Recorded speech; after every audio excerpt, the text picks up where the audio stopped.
Past one on BBC Radio Scotland. And you're listening to Morning Call on BBC Radio Scotland with me, Cathy MacDonald. We're on 0500 92 95 00, text 80295 or email morningcallscotland@bbc.co.uk. A PPG Women in Parliament inquiry this year, 2014, launched a report on improving Parliament today. Now, this report aims to provide a new framework. The aim is to modernise Parliament and create a more aspirational, modern and representative government. The central notion of the inquiry is covering the increase of the representation of women in Parliament and how this will improve democracy. Will it improve democracy?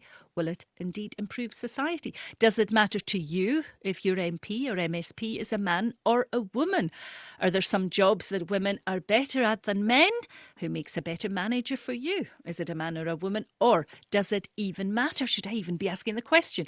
As a woman, do you feel underrepresented in society? And does your gender affect your job prospects? Lots of questions. I hope you've got the answers. 0500 92 95 00 or text 80295. I'm here to take your calls. Now, with me now is Mike Buchanan, who's party leader of Justice for Men and Boys. Good morning to you, Mike. Good morning, Cathy. Now, women account for slightly more than 50% of the population in our country, so we do have the edge there. Yet in the UK Parliament, 22% of our MPs are female. There are 35% in our Scottish Parliament. Some misrepresentation, methinks? No, I don't think so. The idea that we should have more female MPs rests, I think, upon two false beliefs. The first one, that women are underrepresented in comparison with the proportion of well-qualified applicants seeking to become MPs who are women. Now, I know of no evidence to support this belief, and anecdotal evidence strongly suggests the complete opposite is the case. Caroline Spelman MP was the former Conservative Party chairwoman in 2008, and she recently admitted in a BBC interview that only 1 in 10 applicants in 2008 were women. Now, on that basis, women are already overrepresented as Conservative MPs, and with Labour's continued use of all-women shortlists, overrepresentation of female MPs in the Labour Party must be even higher, which takes us on to false belief number 2. Because most MPs are because most MPs are men, women are led to believe that somehow they must be getting a raw deal from the political classes, but nothing could be further from the truth. The political classes have relentlessly pandered to women for at least the last 30 years, and in our general election manifesto next year, we'll have proposals in about 20 areas where the state disadvantages men and boys, usually to advantage women and girls. There are no areas, none, in which the state disadvantages women and girls. Why do you think so few women apply to be in politics then? I think there's two key reasons. I think the first, that far more men than women are interested in politics and therefore a political career, and of course we find that many female MPs are only interested in extending the privileging of women yet further, despite half their electors being male. But the key reason is that men and women tend to be different when it comes to their orientation to paid work. Now, Dr. Catherine Hakim, a renowned sociologist, published a paper in 2000 on what she termed preference theory. Her research showed that 4 in 7 British men are work-centred, but only 1 in 7 British women is. So this factor alone would lead us to expect 80% of MPs to be male, and that's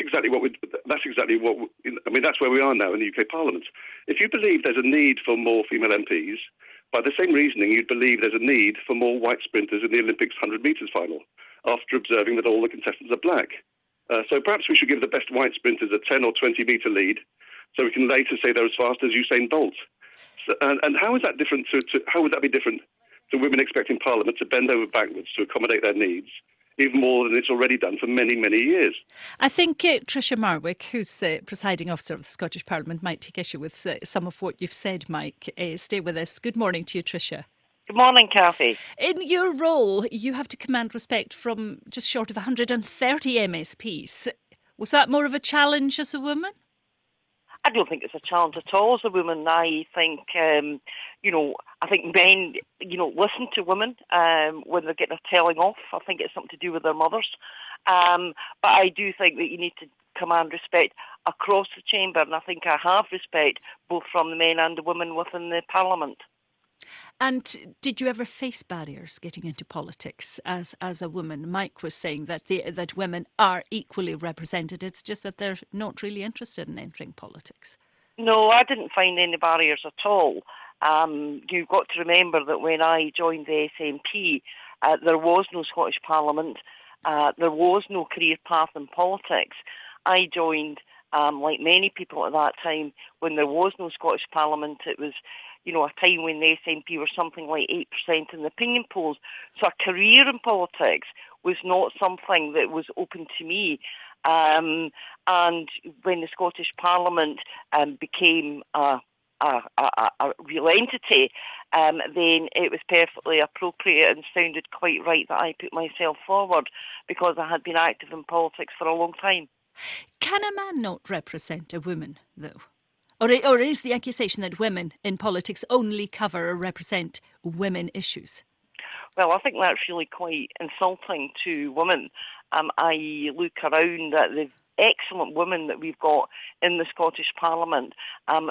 We have, for example, the leader of the Labour Party is a woman, the leader of the Conservative Party is a woman, the Deputy First Minister is a woman, the presiding officer, i.e. me, I'm a woman, one of my deputies is a woman. So there are many really great role models within the Scottish Parliament. And, the idea that they cannot also represent men as their constituents or in any other way, is simply not borne out by the facts. Thanks for that, Tricia. Mary's on the line from near Perth. Good morning to you, Mary. Good morning, Cathy. More women MPs? Not specifically. I think it's a bit of a red herring issue. What we need in Parliament is people who the government should represent the people. So to discriminate positively for women is to discriminate currently against poor men. Your speaker mentioned that 1 in 7 women are career-orientated. How many very poor men are career-orientated? I'm in the position of being a small business person. I am extremely busy. I work a lot of hours to keep my small business going, and it works. And I focus on my business. I am also interested in politics, but have less time. But the point of this, I'm saying this is a red herring because Parliament is not democratic. People, every vote should count. It's out of touch with the people, so people do not engage with it. And when I say people, I mean men and women who are busy just making sure they can pay their mortgage, buy food, get the kids' bath before they go to bed at night. We need a parliamentary system that is a much shorter point from the person who wishes to elect a government to the government.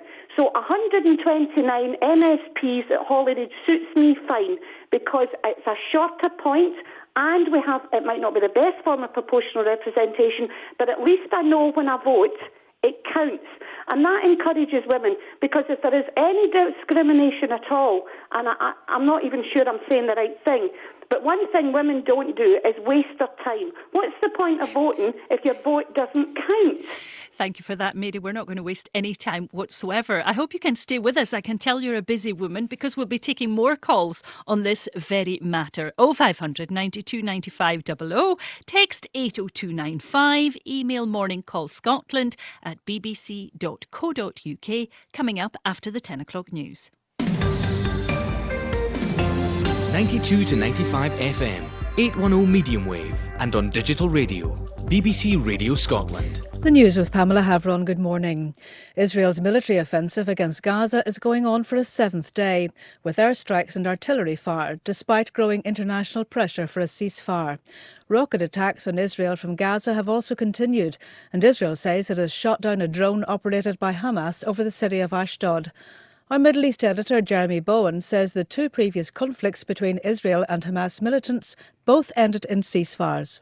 Unless Israel comes into Gaza, takes it over, which is not going to do, by the way, and completely decides to try and kill or eliminate every Hamas member, this will end in a ceasefire. Now, it's the question of how they get there and how many people have to die before that happens, because in the past also, ceasefires have been a function of the amount of blood that has been spilt, because that has a relationship to the amount of international pressure, particularly Israel, gets put under to accept a ceasefire.